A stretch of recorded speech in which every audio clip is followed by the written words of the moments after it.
maaleykum mbokku internet Kër Jekk ji TV yi safo yi soppe yi ak faale yi comme j'ai l'habitude de dire macha allah ñu ngi kontaanaat encore une fois suñu dajee ak yéen voilà di bëgg torop di am lu ñu leen di tegal ci table ji ndax nee naa leen ñun yéen suñuy raison d'être macha allah ndax yéen ñi bëgg di topp di suivre voilà di bëmax di gunge di ñaanal di nemmeeku amuñu benn yoon seen fay macha allah dañuy ñaan rek yàlla mu fayal ñu leen sama ànd ak yéen comme ni ma koy ñaanee yàlla. jàppal ko boppam suuxatal ko boppam macha allah ba àjjana voilà parce que xam naa ne li ma leen yéene lu mel noonu ngeen ma yéene te leer na ma ne maag yéen sama diggante ak yéen à suivre macha allah parce que leer na ma ne jeexagul macha allah yàlla na yàlla may ñëpp gudd fan may ñëpp wér. ñu mun ko fekkee ñëpp tatal ko macha allah damay kontaanaan nag bu baax ndax nee naa leen man xol laa leen di joxe ndax tey lépp loo xam ne da ngeen ko yittewoo ci seen biir kër rek toog leen di ma xaar macha allah day ñëw day daal di ñëw ba yegsi ci yéen ndax maa leen ko yéene pire te fu ngeen nekk fu ne mën na dox ba fekk leen foofu xam naa nag wax day yegg macha allah léegi kenn amatul droit ne mënatuma ci am. loolu nee naa leen jeex na macha allah fépp foo leen nekk dans le monde entier lépp loo leen fi bëgg yéen a ko tere neex wax naa leen ko comme d'habitude ndax amul tey dëkk booy tudd dans le monde entier grâce à Dieu te bagage yi duñu fa yegg donc tey ku ne mënuma cee jot rek fekk na yow la neex ndax tey li ko dalee Suisse Belgique Angleterre États-Unis Amérique Allemagne Suède voilà ba ma ne Liban ne Koweït voilà. Arabie Saoudite macha allah di nuyu ñëpp Canada Australie voilà Italie di big up sama amore macha allah voilà France tey maanaam tey amul dëkk boo leen di xalaat tey jii macha allah bagage yi war faa mën a bañ a yegg amul. ba ci Japon di nuyu sama cliente Japon yëpp macha allah ak waa Chine voilà ndax nee naa leen kër jeeg ji jeeg bu ne fa mu ne am na ci wàll ba mu doy kon yéen rek la ñuy xaar ngeen bëgg rek daal di séddu ndax jafewul benn yoon macha allah. di leen ñaan ngeen di ajouter tout le temps ñi nga xam ne dañoo nekk à l'extérieur le numéro 77 080 63 23 pour ngeen mën a bokk ci WhatsApp bu kër jeeg ji international le 76 140 02 09 boobu c'est juste pour les résidents du Sénégal ñi nekk Sénégal ñëpp yor numéro 76 77 78 ba 70 ñooñu ñëpp mën nañu ajouter 76 bi 140 02 09 c'est le même WhatsApp vous verrez le même logo. voilà macha allah lu fi waay bëgg lu ne soo bàyyee message bu fekkee ne ñi gën a jege la bu ñu mënee woote wala ñu ñëw parce que nee naa leen li duuf ci nag bi yëpp xajul ci cin li bés bu set nit apprécier vidéo yi mais su yegsee ba ci boutique bi day daanu macha allah ndax nee naa leen wax dëgg yàlla maa leen yéene donc sama diggante ak yéen suivre leen rek macha allah. tey nag damay ñëw ak yéen ci vaisselle macha allah ndax xam nga man maa bëgg ngeen di taaj muy nice ci lépp nag bàyyiwuma benn côté yéen a ma gën a xam donc tey dama leen di woon sama vaisselle yu stylé yu jekk yi nga xam ne macha allah man am naa yaakaar ci ne jeeg bu nekk bëgg na ko waaw daf ma ciy neex lool vraiment ba tax na damay bëgg sama caméraman am nu mu ko jëlee gis nga sama forme carafe bu stylé boobu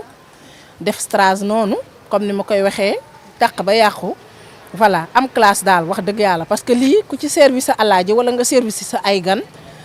dinañu xam ne tase nañu ak jeeg bu am classe ndax jeeg day am classe ba ci ay vaisselle am daf ci am trop solo ndax buñ ne jeeg ne sañse buñ ne jeeg ne xet bu neex buñ ne jeeg ne vaisselle ndax tey ni ngay taalee ni ngay taajee ni ngay servir dafa am trop solo ndax ku ci taxaw ku nekk sa bopp rek ngay gis loolu laay wax te say bagage sa milieu say façon de faire moo lay déterminer kon daf ma ci daal di neex lool macha allah carafe bi bëgg naa ci nga di ci servi ba ci ndox bañu ma ko ndax nee naa joxin bu ne dafa am nuñ ko war a defee man bëgg naa nga jël sa carafe bu siluissé comme nii di ci servi waaw parce que man maa leen la carafe yi stylé yi soo ko wanee ñenn ñi dañuy xalaat jus ñenn ñi xalaat boisson kay mais jeeg dafa war a fashion ba ci ni muy servir na doon ndox kese mais dafa war a am noo koy taajee parce que tey ki la ñaan ndox nga defal ko ci pot boo xam ne comme ñenn ñi niñ koy defee poti tomate yi sax bàyyiwuñ ko man sib naa yooyu façon jeeg daf may neex jeeg di am nu mu taxawee ci léppam macha allah ndax tey nga war a servir sa alaaji defal ko ci lu am classe lii nga xam ne ku ko gis ku ne war nga koo bëgg man daf may daal di neex trop macha allah bu teyee nga defal sa jus wu jinjeer bu baax def ci kay jus naturel yi mi ngi fi suñu produits locaux yi lépp a ngi fi macha allah boisson sax bëgg naa tey ku ko jënd di ko sotti ci genre yii door koo servi ndax tey jënd boisson ak étiquette am ak bouteille am ak na mu siléwoo war ko ñëw taaj man je me dis que ne yooyu nit war na tey servi nit defar ay mélange am ak yooyu servi ko mu naan ba giix te du xam sax li nga ko jox nañ bàyyi di feeñal suñu bopp nañu jël jus yi donte jus yu naturel yi ngay jënd ca boutique ba la defar ko ba mu baax nga glacé ko ba mu sedd nga sotti ko ci sa carafe bu ne muut waaw kay boo ko joxee alaaji bi du mu sa yaakaar ne feneen nga ko jëndee ndax jeeg it dafa war a bëri ay salañ-salañ voilà jeeg dafa war a bëri ay astuce am jeeg du wone boppam ci lépp nee naa nañu wone lu tuuti te denc lu bari pour ñun daf ci am torop solo donc bu ma jógee ci ensemble bu jekk boobu damay ñëw ak yéen ci verre yi voilà macha allah waaw ndax daf may neex torop yii dafa rafet ci servir ko jus voilà daf ci rafet torop dafay neex sax ci naanee ko ndox pourquoi pas parce que jombul kenn nag macha allah donc yii tamit dañ ci woo jeeg ji macha allah ñu bàyyi ci xel parce que vaisselle dafa am torop lu muy wone ci jigéen dafa am torop taxawaay bu mu am ci kër donc dafa am importance ñu war ko jox benn gëdd bi di ko utiliser nu nekk ci kër gi man daf ma ciy neex parce que bii bari na tey booy xool ay façon macha allah ma ñëw ak yow nag ci sama bool bu dooj bu jonge boobu nga xam ne maa ko bëggal sama bopp pire macha allah xam ngeen lu tax bool bi dafa bari déjà salañ-salañam gis nga porcelaine bii nga xam ne yemul ci nekk nii rek dafay dugg ci four parce que li tax mooy bu kii caméra bi ci biir di ngeen ko gis ay porte bougie moo nekk ci suuf gis ngeen ko noonu waaw kay man damay yekk ba mu baax ci sama bool ba pare dugal ci suuf ay bougie taal ko daal di ciy tegaat ndànk sama reer wala sama añ xam naa lu ci gën a bari reer lay doon ndax alaaji bi ngoon lay faral di wàcc di ñëw ci kër gi dafa am trop solo ndax boo teelee pare sa lekk tey au lieu nga koy teg di taalaat di tàngal déedéet boo waree teg ke sa table à manger dressel defar ba mu baax jeeg day teel a pare waaw jeeg day teel a pare def say bagage ba mu baax moo xam loo cay togg ak loo cay def mën na sax nekk lasagne soo ñëwee ma jox la recette bi xanaa neex macha allah soo taalee say bougie def ko ci suuf ba pare jël tëj kubéer gi c'est en verre et puis en plus gis nga design bi ñu ko def mu stylé ba dee ñu def fi benn trou boo xam ne pour suy tàng ci suuf di mijoter fii la vapeur bi di génnee macha allah wax day yegg ëpp na man leer na ma ne dina seddal xoli jeeg ji parce que ñu baax ñi lu baax rek la ñuy wër te xam naa ne fu ma leen woo ñu wuyu ma donc maa ngi leen ciy xaar macha allah waaye am na trop classe bu la neexee booy servir nii rek nga koy lonkee ci kaw jël sa kuddu def ci di tibb di servir ba mu baax kenn du la téye macha allah waaw su ma paree si yooyu nag damay ñëw ci sama mallette yi nga xam ne fourchette yi ak paaka yi cuillère à café yi ak cuillère à soupe yi ñoo niroo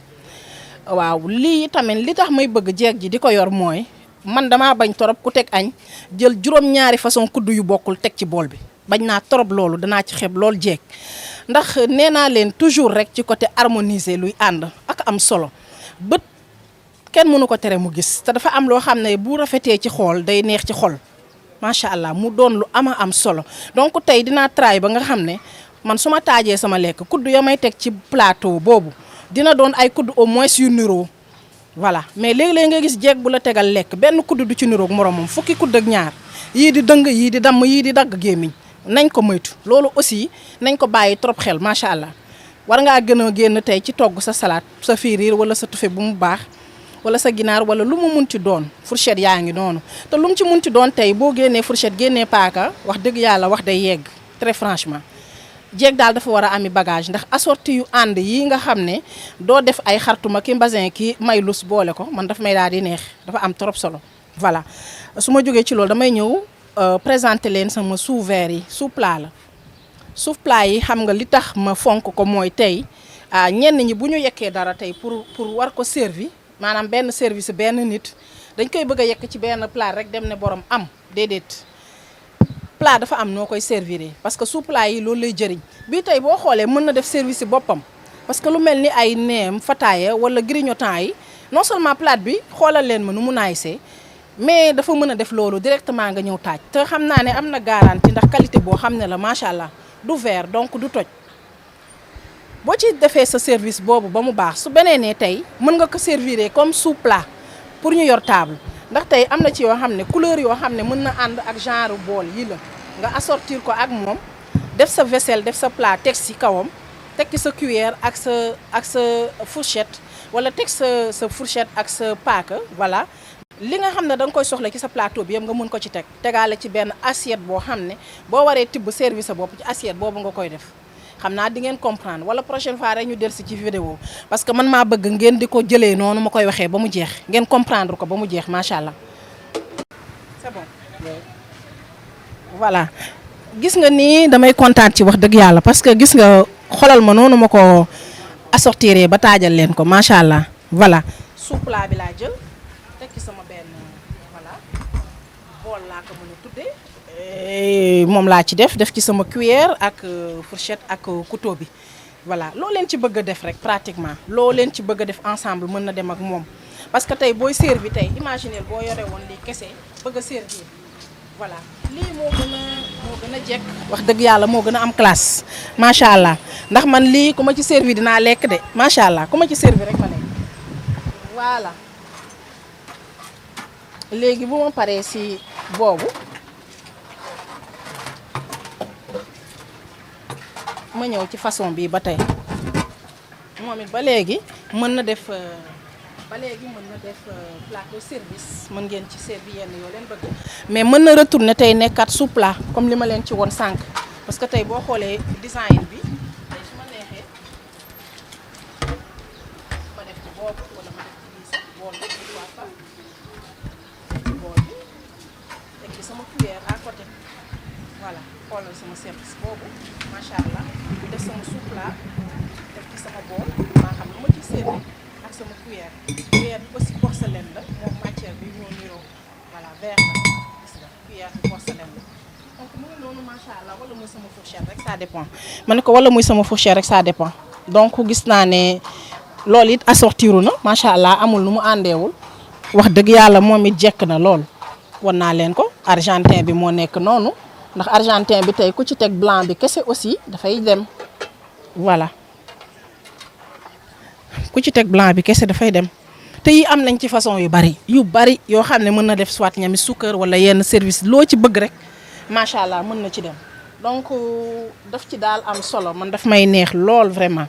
bi it ci sous verre yi la gis ngeen ko moom mi nu mel sous plat yi autant pour moi voilà gis nga ko noonu ni mu jekkee moom rek mën na def service mais tey mën nga ko teg nii jël sa plat teg ci kawam voilà teg ci say cuillère ak kii comme ni ma wone sànq dafa am torop solo macha allah donc boobu yi tamit ci la bokk am nañ ko ci yeneen couleur aussi gis nga moor doore bi moom tamit macha allah voilà mën na servir moom kese mën na servir mais mën nga retourner utiliser ko pour def ko sous plat macha allah yi aussi même chose ñaar yëpp mën na def service ñaar yëpp mën na def service autant pour moi mais mën na def sous plat aussi voilà mën nga ko jiital rek leneen loo bëgg a jël teg si kawam nga teg ko ci kawam donc ba tey bii mën naa ko indiwaat gis nga donc koy mën a servir teg sa ay fourchette ak say paaka wala leneen loo soxla parce que bu doon assiette boo xam ne la dafa def loo war a dagg tamit noonu lay demee donc je pense que comprendre ngeen ci ni ma leen ko bëgg a expliquer parce que il faut ñu won leen ko ngeen mën a xam exactement lan lay jëriñ parce que tout le temps nga ñu interpeller la ci di la laaj donc loolu lay jëriñ yi aussi c'est trop joli yi aussi c'est trop joli macha allah moom it tey mën nga ci teg sa assiette pourquoi pas voilà mën nga ci teg sa assiette mën nga ci def sa ay taasu ndekki voilà mën na def lu bari wax dëgg yàlla mën na def lu bari tey mën na ko def moom it looy servi mën nga ko ci teg jàpp dem yóbbu voilà parce que dafa am nu ñu war a joxe présentation ci ñam dafa am nu mu war a taxawee macha allah dafa am trop solo donc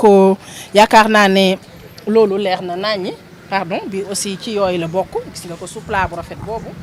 tey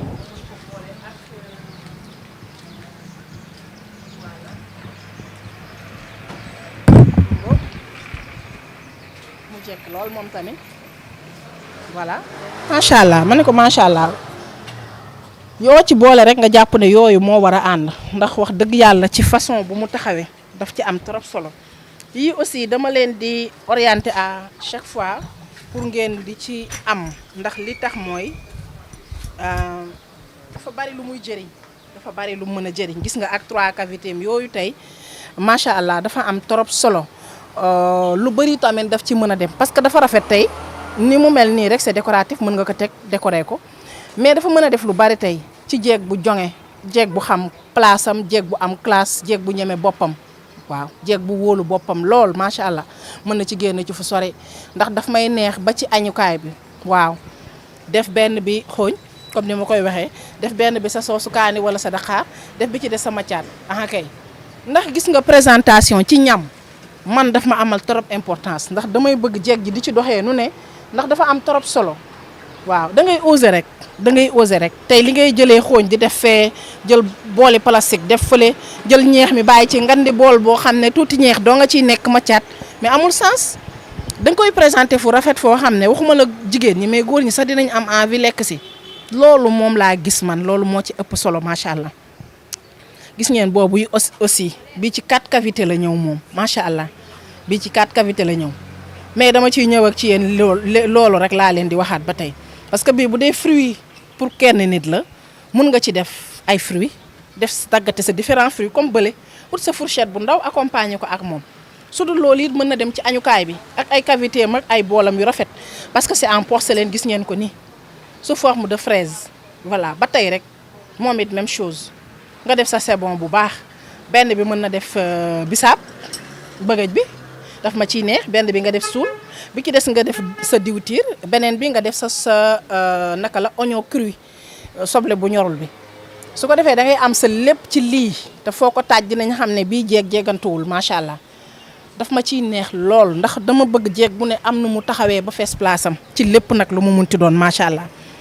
ba ci napp yi tey dañ ciy ñëw ndax rafetee na noo xam ne tey danga ne baa duma ci jënd sax tabaski déedéet man mën naa cee ñëwal Abbas Baro ak Baye Omar ba ca Lamine ka ñu jullee ko waaw ndax jekkee na nu ne waaye maa ngi ciy woo jeeg ji pour ñu def ko napp te di leen na tamit léeg-léeg ma gis benn jeeg boo xam ne day jënd benn nappam bëgg koo lal ndékkee ko bëgg koo lal añee ko bëgg koo lal reeree ko xëj na sax dina koy nettoyer dinay set mais ma leen di wax ne loolu aussi